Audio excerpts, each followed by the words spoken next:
চিৰদিন কেনেকৈ সুস্থ থাকিব পাৰি ইয়াৰ বিষয়ে মই এটা ভিডিঅ' অলৰেডি বনাইছোঁ আৰু এইটো ভিডিঅ' ছেকেণ্ড পাৰ্ট হ'বলৈ গৈ আছে। তাতে মই 5টামান পইণ্টৰ বিষয়ে আলোচনা কৰিছিলোঁ। আজি বাকী 5টামান পইণ্টৰ বিষয়ে আলোচনা কৰিম। আজিৰ প্ৰথম পইণ্টটো হৈছে যে যিহেতু আমি অসমত থাকোঁ, নিশ্চয় আমি সদায় ভাতহে খাওঁ।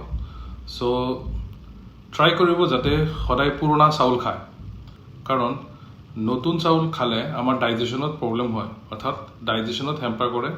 আৰু নৰ্মাল চল্ট মানে নৰ্মাল নিমখ খোৱাতকৈ ৰক চল্ট যিটো আছে সেই চল্টটো আপোনালোকে প্ৰিফাৰ কৰিব। সদায় কেঁচা ফল বা কেঁচা চব্জি খাবলৈ চেষ্টা কৰিব বা আধা সিজোৱা চব্জি খাবলৈ চেষ্টা কৰিব, যি আমাৰ হেল্থৰ কাৰণে, আমাৰ স্বাস্থ্যৰ কাৰণে বহুত ভাল। 3 নম্বৰ পইণ্টটো হৈছে যে সদায় দালি আপোনাৰ ডায়েটত এড কৰক, যিহেতু দালি মানে প্ৰটিনৰ মানে ভাল চ'ৰ্চ হয়। গতিকে দালি ইউজ কৰিবলৈ আৰম্ভ কৰক, সপ্তাহত 2বাৰ বা 3বাৰ। 4 নম্বৰ পইণ্টটো হৈছে যে আমি বাদামজাতীয় বস্তু বহুত কম খাওঁ।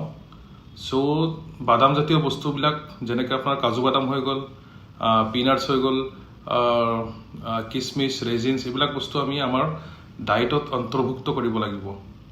আজিৰ শেষৰ পইণ্টটো বহুত ইম্পৰ্টেণ্ট হয়। ভাত খাই উঠি মানে আপোনালোকে ডাইৰেক্ট শুই নাযাব।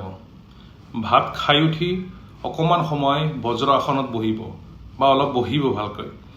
তাৰপিছত 100 খোজমান আপুনি খোজ কাঢ়িব আৰু তাৰপিছত আপুনি বাওঁ কাটিৰে আপুনি শুই যাব পাৰে। চ' আজিৰ কাৰণে এইখিনিয়ে। বাকী এটা ভাল হেল্থি লাইফ পোৱাৰ বাবে আমাৰ পেজটো ফ'ল' কৰি থওক আৰু আমাৰ ভিডিঅ'টো আপোনজনৰ লগত শ্বেয়াৰ কৰিবলৈ নাপাহৰিব।